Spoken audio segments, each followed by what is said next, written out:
Hey, Chaotic Crew, Brian here, and I've got another Final Fantasy deck tech to go over today. This time, we're going over 5-color enchantments, probably one of the most popular commanders besides, VV, Sephiroth, and maybe even the bird commander we covered last week, which, by the way, if you haven't seen that one yet, make sure to check it out on our channel. But yeah, we're going over Terra this week, and she cares a lot about sagas, and because we have a lot of new of these creature sagas, we're going to go creature saga kindred here. So Terra, 3 mana, is a bit deceiving because it looks like it's Gruul, right? 1 and a red and a green for a 4/2. When Terra enters, you mill 5 cards, put up to 1 enchantment card milled this way into your hand. Then you can pay 6 mana and tap Terra, exile Terra, then return it to the battlefield transformed under its owner's control. You can only activate it as a sorcery though. But it's really strong, so that's not too much of a holdback here. The backside, it's kind of small on the screen, so I'll just read it for you. Esper Terra, 6/6 flyer. The first 3 chapters as a saga is create a token that's a copy of target non-legendary enchantment you control. Gains haste. If it's a saga, put up to 3 lore counters on it. Sacrifice it at the beginning of your next end step. What's really cool about this is if you put multiple counters on your saga, you actually get to do all the abilities up to that chapter, which is really great. So getting essentially extra effects. And then the last chapter, 4th one, is you add 2 mana of each color to your mana pool. Then you exile Esper Terra, return to the battlefield, front face up. So this is what makes it a 5-color commander, right? It gives it 5 colors in its identity, but it's technically still just a Gruul card. But when you make a commander deck with it, you can put any of the 5 colors in there. I think it's also fun how they made Terra a Gruul card, and then Esper Terra. Obviously, Esper plus Gruul makes all 5 colors. So I thought that was kind of a flavor win right there. But essentially, we're playing, like I said, Creature Saga Kindred, and so we care about these, enchantment creatures, and we get to put a bunch of counters on them and get a bunch of abilities. We have to sacrifice them at the end step anyways, so might as well get the most value we can off of them. And yeah, another rules thing, Esper Terra can put 3 counters on a saga, but the saga also gets a counter by entering the battlefield, so your sagas can get up to 4 counters at once, so really strong there. So obviously 35 creatures, most of these are enchantments, but let's just go by them one by one. We have Amanatu, the Veil Piercer, the commander from Duskmourn. Obviously 1 in Esper. Beginning of your upkeep is a Veil 2, and each enchantment card in your hand has Miracle. Its Miracle cost is equal to its mana cost produced by 4. So, which works really well with what this deck wants to do, which is putting a lot of enchantments in your yard to get them back out. And then, of course, if you draw one at the top of your turn, you get to cast it for 4 less mana, so who doesn't love that? Anger's great. We're going to mill it into our graveyard, give our creatures haste, so that's great there. Onyxia is also a great, card in this deck from Commander Master's commander. 2, and Abzan makes other enchantment creatures have menace, and then when it enters or attacks, you exile a non-aura from your graveyard, create a token that's a copy of it. It's the 3/3 black zombie. So what's great is you can make a copy of one of your enchantment sagas in the graveyard, and get it out that way. So obviously we're filling the bin with our commander, and Nixia gets essentially value off of that. So really great there. But you can only make a copy of a non-legendary enchantment, so just make sure you understand that, because you can't copy a Nixia with Esper Terra's ability. Obviously, Birds of Paradise is a great mana dork. Let's just go ahead and cover those while we can. Sanctum Weaver, fantastic, especially for enchantment-based decks. Sakura Tribe Elder gets a land. And those are all the mana dorks per se, but Composer of Spring, a fantastic card in any enchantment deck, especially ones that are pumping out enchantments, every turn. Whenever an enchantment enters the battlefield, you may put a land from your hand on the battlefield tapped. If you control 6 or more enchantments, though, instead you can put a creature or land. So this can help get some of your really expensive creature sagas out for cheap. Eidolon of Blossoms isn't a creature saga. In fact, none of the creatures we've seen are yet, but we're getting there, I promise. Most of them start with S, so we'll get there. Eidolon of Blossoms, pretty much making it when it or another enchantment enters under our control, we're going to draw a card, which is really great in this deck to help refill our hand. Garnet, Princess of Alexandria, new card from the Final Fantasy set, 2/2 lifelinker. When it attacks, remove a lore counter from any number of sagas you control. Put a 1/1 counter on Garnet for each lore counter removed this way. So you're going to be gaining lots of life, and you're going to be keeping your sagas on the battlefield, even the tokens that your commander makes, and even making your 6/6 flying commander stay on the battlefield for longer as well. Narcy, Fable Singer is great too. 1 an Abzan for 3/3 lifelinker. When you sacrifice an enchantment, you draw a card. Obviously, when your sagas get to their last chapter, they sacrifice themselves, so you draw there. And then whenever the final chapter ability of a saga you control resolves, each opponent loses X life and you gain X life, where X is that saga's mana value. So really strong there to help drain our opponents. Another way to sort of help end the game. Oaka, Traveling Merchant, comes in the Counter Blitz Precon from Final Fantasy. 2 mana, 1/2, but you can tap to remove a counter from a non-land permanent you control and draw a card. So this is great to keep re-triggering your saga abilities, or to just keep them on the battlefield. Then you get card draw out of it too, so very nice there.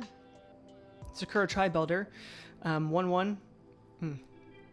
Talked about Sakura Tribuilder and Sanctum Weaver. Setessan Champion, just to draw you cards, gets bigger as well. Then now we get to all these creature sagas. So Summon Anima, 6 mana for a 4/4. Not amazing stats, but first 3 chapters you draw a card and you lose a life. The last chapter, each opponent sacrifices a creature of their choice and loses 3 life. So just going to get you some card draw here, and then make each opponent sacrifice a creature of their choice, and we'll lose some life, so not bad at all.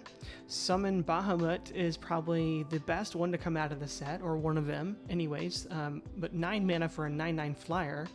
And the first 2 chapters destroy up to 1 target non-land permanent, so good removal there. The 3rd chapter draws 2 cards, and the 4th chapter deals damage equal to the total mana value of other permanents you control to each opponent. I don't think Bahamut's going to get to that 4th chapter. It's probably going to get removed by your opponents pretty quickly, so unless you can copy it with your commander's ability, then otherwise it's going to die pretty quickly. Next, we have Summon Brynhildr. The first chapter... It's a 2 mana, 2/1. First chapter exiles the top of your library. During any turn you put a lore counter on it, you may play it, which is great. So you get 2 or 3 turns to get that card out. And then the 2nd and 3rd chapter pretty much gives the next creatures you cast haste until end of turn, which is always nice to have on your creature heavy deck. 35 creatures in this deck is a lot, so yeah. Summon Choco-Mog, 3 mana, 3/3, and all 4 chapters are essentially buffing up all your creatures by +1/+0 until end of turn. So if you can get lots of copies of this, you can kind of anthem your team up a lot and start swinging in for lots of damage. Really good with these life linkers that are going to be gaining you lots of life as well, so good to know there. Next is Esper Valagarmanda. So 4 mana for a 3/3, and the first chapter, and has flying and haste. And the first chapter makes you exile an instant or sorcery from each graveyard. And the next 3 gives you a red mana for each lore counter on the saga, and you may cast an instant or sorcery exiled with the saga, and mana of any type can be spent to cast that spell. So you don't have to use this mana for those instant or sorceries. In fact, you can use it to help cast other things. But yeah, very good card to have, and you're just going to get lots of red mana from this, which is also really good for your commander's ability, being able to flip your commander, and will make that a lot easier as well. And you can make copies of this, make more mana. It kind of just keeps going and going. Next is Fat Chocobo, 5 mana for a 4/4, no flying because it's too fat to fly. The first chapter makes a 2/2 bird with landfall. Whenever a land enters the battlefield, this token gets +1/+0 until end of turn. And then the next 3 chapters are giving all your creatures trample until end of turn. So that's nice, to give all your creatures trample. We do have some +1/+1 counter stuff and some anthem effects going on in here, so being able to give them all trample helps get them in, and that's always nice to have. Summon Fenrir is always a good card to have in any enchantment creature deck, because it's going to ramp you on the first chapter, and the second chapter makes the next creature you cast enter with a 1/1 counter. And the 3rd chapter draws you a card if you control a creature with the greatest power or tied for the greatest power. So you're not always going to draw a card there, but you are ramping and you're going to get a counter. So that is something to say there. Next is GF Cerberus, 4 mana for a 3/3. First chapter surveils 1, so kind of fits what the deck wants to do anyways, and put stuff in the bin. The second chapter, when you next cast an instant or sorcery spell this turn, copy it. You may choose new targets for the copy. And the third chapter triples, essentially. You copy a spell twice. You may choose new targets for the copies. So really strong there. They have to be instant or sorceries, of course, but we do have a few of those in here that are worth it, but it can also work really well with Esper Valagarmanda, so good to know there. Speaking of good things, good King Mog the 7th, 5 mana for a 4/4 flying lifelinker. So we got some good lifelinkers in here to keep us around in the game. First chapter makes 2 1/2 white Moogles with lifelink. Second and third chapter, essentially whenever you cast a non-creature spell this turn, create a token that's a copy of a non-saga token you control. Pretty sure they printed that line to prevent it being really busted with our commander, but anyways, I digress. The last chapter puts 2 +1/+1 counters on each other Moogle you control. So with chapters 2 and 3, you're probably making, copies of Moogles with your non-creatures, and then your fourth chapter is buffing them all up. So very good there to help with some blockers on the board, some lifelinkers, always nice to have. Ixion is the next summon, 3 mana, 3/3, first strike, and when it enters, target creature gets exiled until this saga leaves the battlefield, and with our ability to take counters off of it, move counters here and there, it can stick around for a hot minute. And then chapters 2 and 3 get a 1/1 counter on each of the 2 target creatures, which includes Ixion, right? And then you gain 2 life. Always good to have in your commander as well. If you can make your commander a 7/7, all it takes is 3 hits to kill someone, and that's really good there.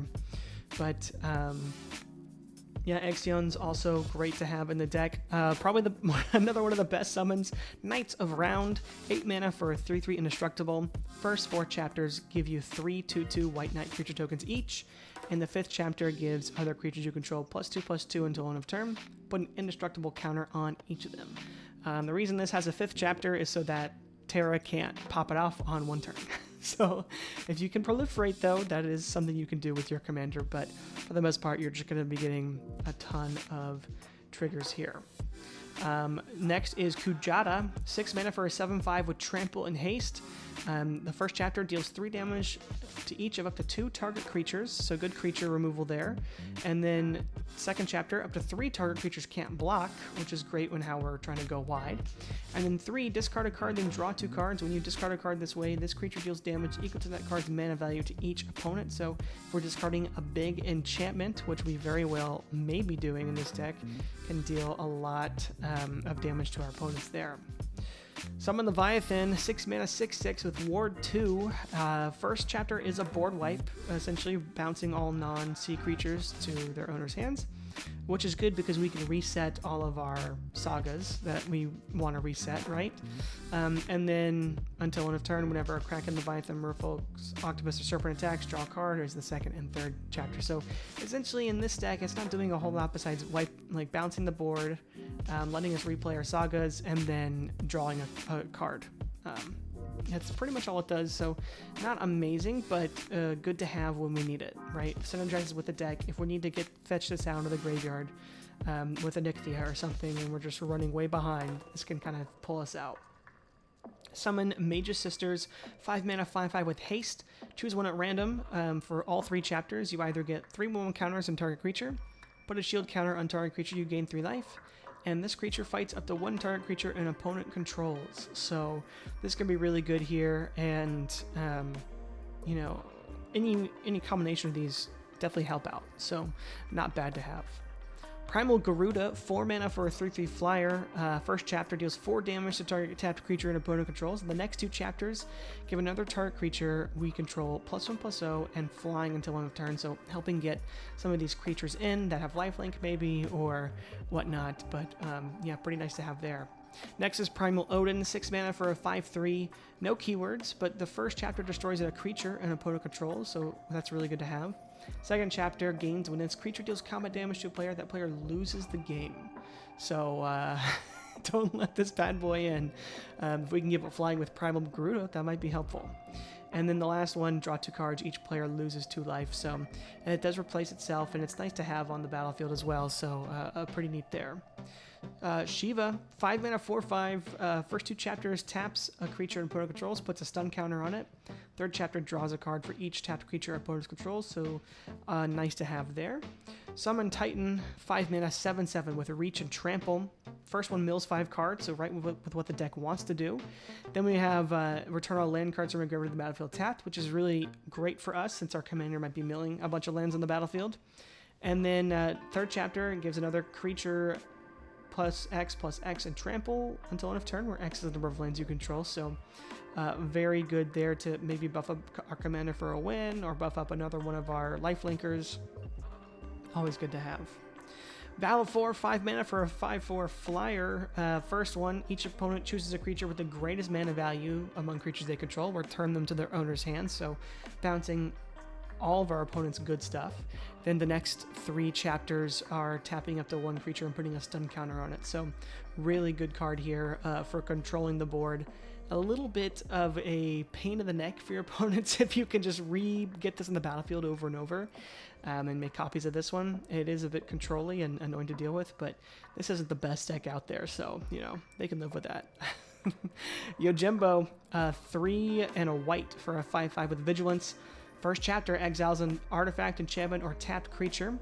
Next 2 chapters pretty much makes it so your opponents can't attack us unless they pay 2 mana for each of those creatures. And then the last chapter creates X treasure tokens, where X is the number of opponents who control a creature with power 4 or greater. So anywhere between 1 and 3, or 0 and 3 treasures technically, but always good to have there. Next we have Titus, Yuna's Guardian, 3 mana, 3/3. This is the commander of the Bat Commander deck.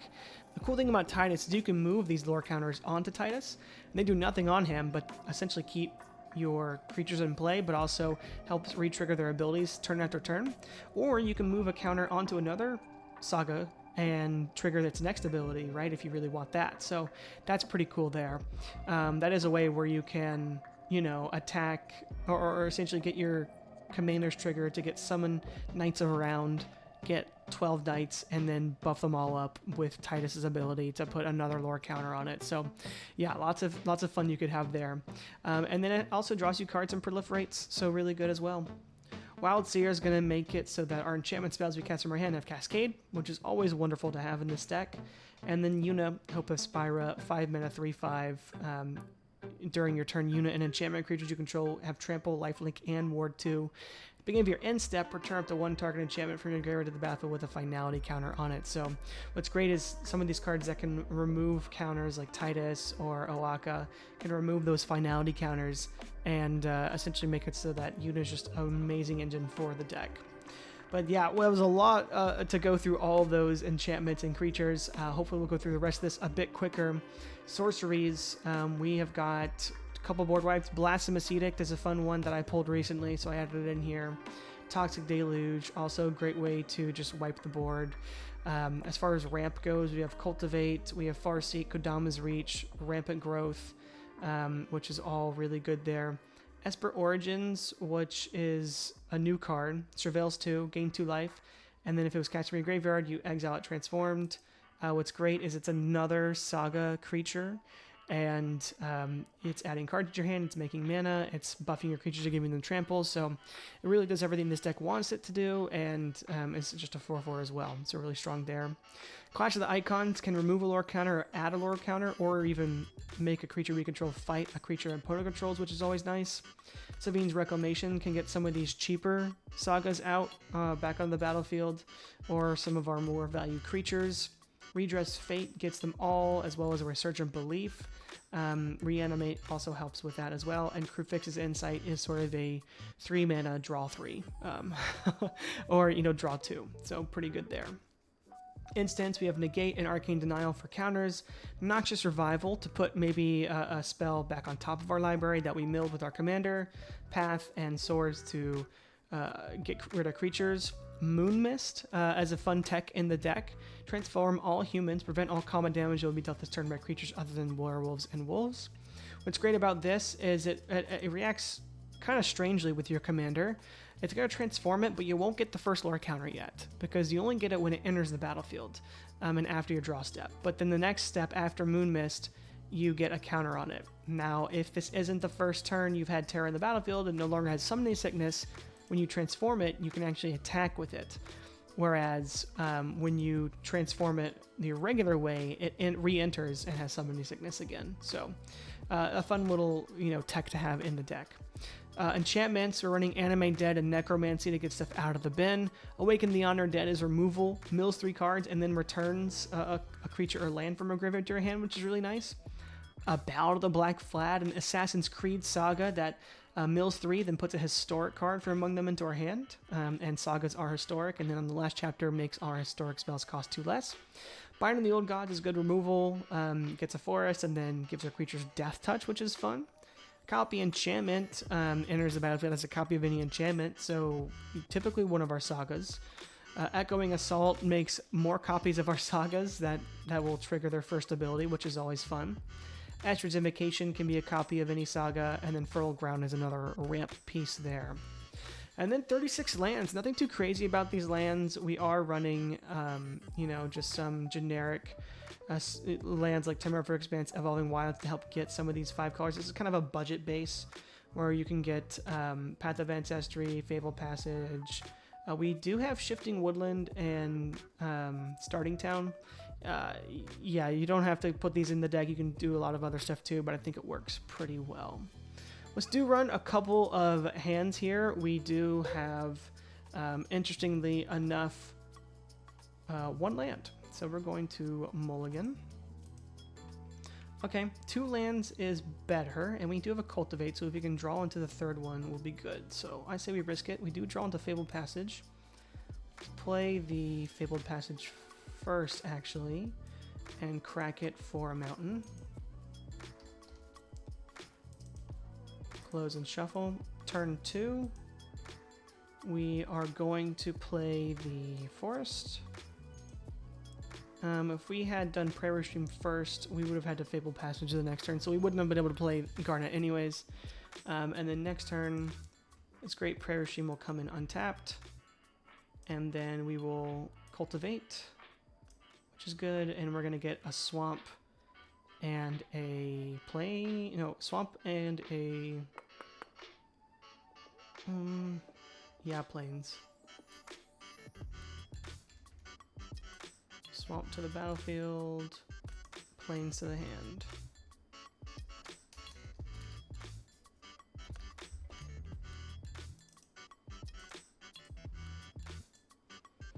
Alright, and then turn 4, play the Plains. We have 5 mana to work with. We can go ahead and play a saga. I think we play Terra and Oaka. Right, this gets, or we can play Wild Seer and then go into some stuff next turn. Like, we have a few different ideas. I think we want to start filling our graveyard. So we'll play Terra. 1, 2, 3. Mill, how many? 5 cards. So we already have 1, 2. Summon Knights around 3, 4, 5. Wow, so we have some great targets. I think we add Esper Valagarmana to our hand. Keeping the Knights of the Round in the graveyard because we can get it back with Animate Dead. In fact, we could have saved up if we tapped more smartly, right, for either playing Oaka or Animate Dead this turn. We could go ahead and get out these Summon Knights of Round as a really strong option, because that's gonna put us that would put us way in the lead, I would say, as far as like board presence on turn 4. And if someone can't get rid of it, then we just start to snowball, right? So that's a very strong start. Turn 4, already getting Knights of the Round out. If we had tapped better, pretty good. And then as you see, this deck is really good for late game because we have a lot of options for future turns, right? Kind of set up for next turn. So yeah, being able to get Knights of Round will keep us a really strong board presence while we set up for the future. So really lucky pull there off of our commander. All right, we got 2 lands and a Sanctum Weaver, so not terrible. So we can get Setessan Champion out, start drawing more cards. You say we keep it, even though our land base is very green. Next turn, okay, we do get Canopy Vista. I'm going to get out the Sanctum Weaver so that we can play Setessan Champion next turn. Next turn, play Setessan Champion, play the Canopy Vista. Alright, and then turn 4. We draw a Summon Knights around, which isn't ideal. Well, I can cast our commander. So I can also cast Summon Esper Valamargon, and I think that might be the play because this actually gets us some mana on next turn. It'll give us 2 red mana, and we can cast it for whatever we want. So we can use that to cast our commander and other things. So I'm actually going to cast this. What that's going to do is that's going to also draw us a card. We do actually get the land. Comes in tapped, but that's not a problem. Next turn, you know, we'll get 2 red mana. We draw another land. We'll go ahead and play that. So use the 2 red mana and the green for Terra. We're going to mill 5.